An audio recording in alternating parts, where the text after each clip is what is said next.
Alors, Ouais. Monsieur Tétu, la grande entrevue avec vous aujourd'hui, ça nous fait un grand plaisir chez Québec Innove de vous accueillir. Bienvenue. Merci de l'invitation. Alors, Monsieur Tétu, vous avez accepté de participer à notre nouvelle série de rencontres des grands leaders du milieu de l'innovation du Québec.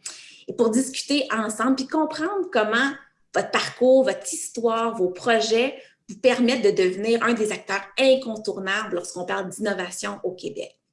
Alors, je vais débuter en faisant une belle bio de qui vous êtes, du moins ce que moi j'ai retenu dans mes lectures. Puis si ensuite de ça, vous voulez ajouter des choses que peut-être que vous voulez mettre de l'avant, n'hésitez pas à le faire. Alors, Louis Tétu, vous êtes originaire de Québec. Vous avez obtenu à 20 ans seulement votre bac en génie mécanique de l'Université Laval. Vous étiez alors le plus jeune membre de l'Ordre des ingénieurs. Vous avez créé votre première entreprise de logiciels d'automatisation et de planification en usine à 23 ans. Vous avez vendu, après quelques années seulement, votre toute première entreprise qui comptait déjà des centaines d'employés. Votre deuxième entreprise, Taleo, a connu un succès incroyable. Vous aviez des centaines de clients parmi le Fortune 500. Puis, en 2012, vous avez fait une entrée remarquée en bourse. En 2012 également, le holding Oracle a acheté Taleo et c'est à ce moment que vous êtes entré de manière plus sérieuse dans l'aventure de Coveo. Maintenant, Coveo compte plus de 1500 clients, puis c'est une des entreprises québécoises, puis je dirais même canadiennes, le plus en croissance. Malgré tous les appels que vous avez reçus pour vous installer dans la Silicon Valley, c'est à Québec que vous avez décidé de continuer votre aventure entrepreneuriale et on sent chez vous que vous voulez faire une différence pour l'économie d'ici. Vous êtes un homme d'affaires aux opinions fortes, vous êtes primé de nombreux honneurs et donc celui d'avoir remporté à pareille date, à peu près l'année dernière, le prix Bernard Landry au gala des prix innovation de la DRIC. Alors, donc, merci pour votre contribution. Puis, vous avez certainement là, mis de l'avant avec ce prix-là, mais avec plusieurs autres, l'innovation québécoise. Alors, Louis Tétu, merci d'être mon invité aujourd'hui. Bon, ben, c'est un honneur. Et puis, comme je dis toujours, en ces circonstances-là, mon père serait très fier de vous entendre. Et puis, ma mère vous croirait sur tout ce que vous avez dit. Alors, vous êtes une inspiration, vous le savez, pour de nombreux jeunes entrepreneurs aussi. C'est le travail d'une équipe, hein, parce que moi, ça fait 30 ans que je travaille avec les mêmes partenaires, alors, dans toutes nos entreprises. Oui, mais vous êtes une inspiration, puis je comprends que c'est aussi dans votre façon d'être, de vouloir aussi partager ce succès-là auprès des gens avec qui vous contribuez, vous collaborez. On parlera aussi des gens de votre équipe un peu plus tard tantôt, mais c'est certain que vous influencez, puis vous êtes un modèle pour de nombreux entrepreneurs, jeunes et moins jeunes, non seulement en raison du succès que vous avez eu pour vos entreprises, mais surtout pour le leadership que vous prenez dans le milieu entrepreneurial québécois en matière d'innovation. Alors, j'ai une question pour vous. Est-ce qu'il y a une recette Louis Tétu pour développer des projets d'affaires? Puis, qu'est-ce que sont ces conseils-là que vous aimeriez donner aux entrepreneurs qui désirent se lancer dans des projets d'innovation? Ben, écoutez, a priori, je vous dirais qu'il y a probablement pas de recette, mais quand j'y repense, c'est forcé de constater que depuis 30 ans, les entreprises dans lesquelles on est impliqué fonctionnent très, très bien. Écoutez, pour nous, c'est, je vous dirais, un travail de chaque jour pour bien comprendre l'application de la technologie. Vous l'avez dit tantôt, je suis quelqu'un qui a des opinions sur le développement économique du Québec, qui d'abord et avant tout passe par l'innovation, mais dans un contexte de création de richesse. Vous savez, la richesse au Québec, on a eu longtemps peur de ça, de par les origines peut-être dans les 100, 150 dernières années. Mais la richesse, fondamentalement, c'est la création de gains en capital, c'est la création de richesse chez nous, c'est l'importation de richesse chez nous. Et dans le contexte actuel, ça passe par l'application de l'innovation. Fait que pour revenir à votre question, quand on fonde des entreprises, nous, et quand on travaille, disons, à tous les jours, on se pose toujours la question, comment on peut faire pour traduire l'innovation en compétitivité? Comment on peut faire pour comprendre comment l'innovation s'applique à des besoins de clients? On parle de monétisation. On dit souvent au Québec qu'on est un leader en innovation dans certains secteurs. Moi, je dis toujours, il faut faire attention, il ne faut pas On pourra en reparler, là, mais on met un petit bémol là-dessus. On est un leader que dans la mesure où nous sommes, une économie de propriétaires, parce qu'on ne peut pas être un leader si on est des sous-traitants. Et deuxièmement, si on a des entreprises qui sont compétitives, et fondamentalement, ça passe par l'innovation. Fait que pour faire un sommaire, nous, quand on fonde une entreprise, on ne regarde pas uniquement l'aspect du produit ou de l'innovation. Est-ce que le produit est innovateur?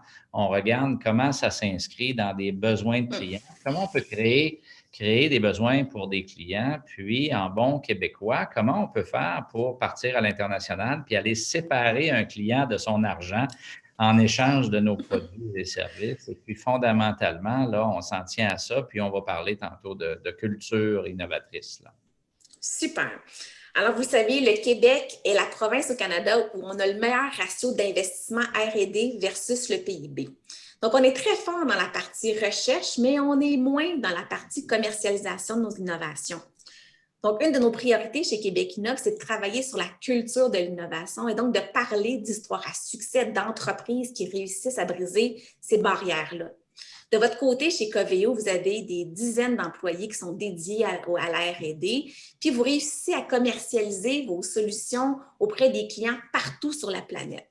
C'est d'ailleurs la raison pour laquelle vous avez été une de nos premières entreprises ciblées pour devenir une de nos premières 20 entreprises membres ambassadeurs de Québec Innov.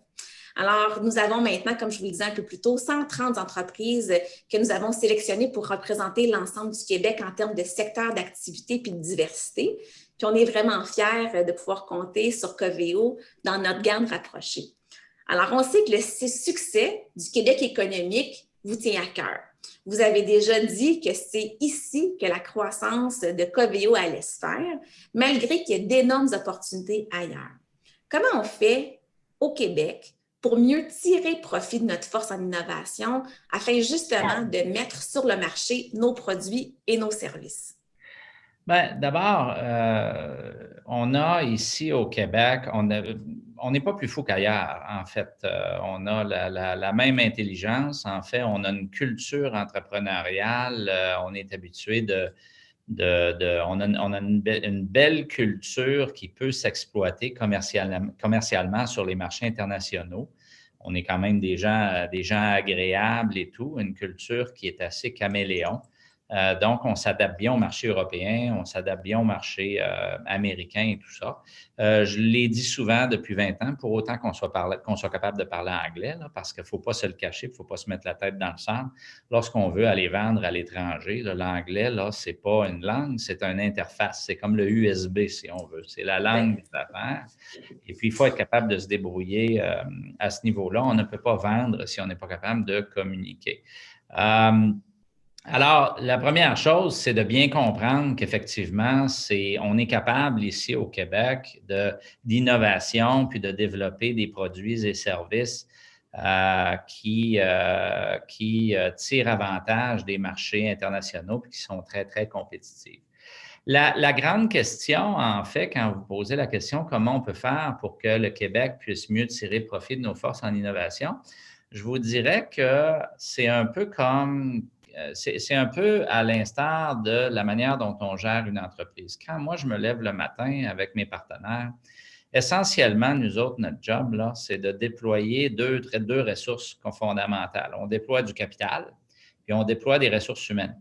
Et c'est de les mettre au bon endroit. Et de façon à venir maximiser, il ne faut pas avoir peur de le dire, cette création de richesse-là qui va se faire chez nous, parce que c'est ça qui va nous permettre de continuer.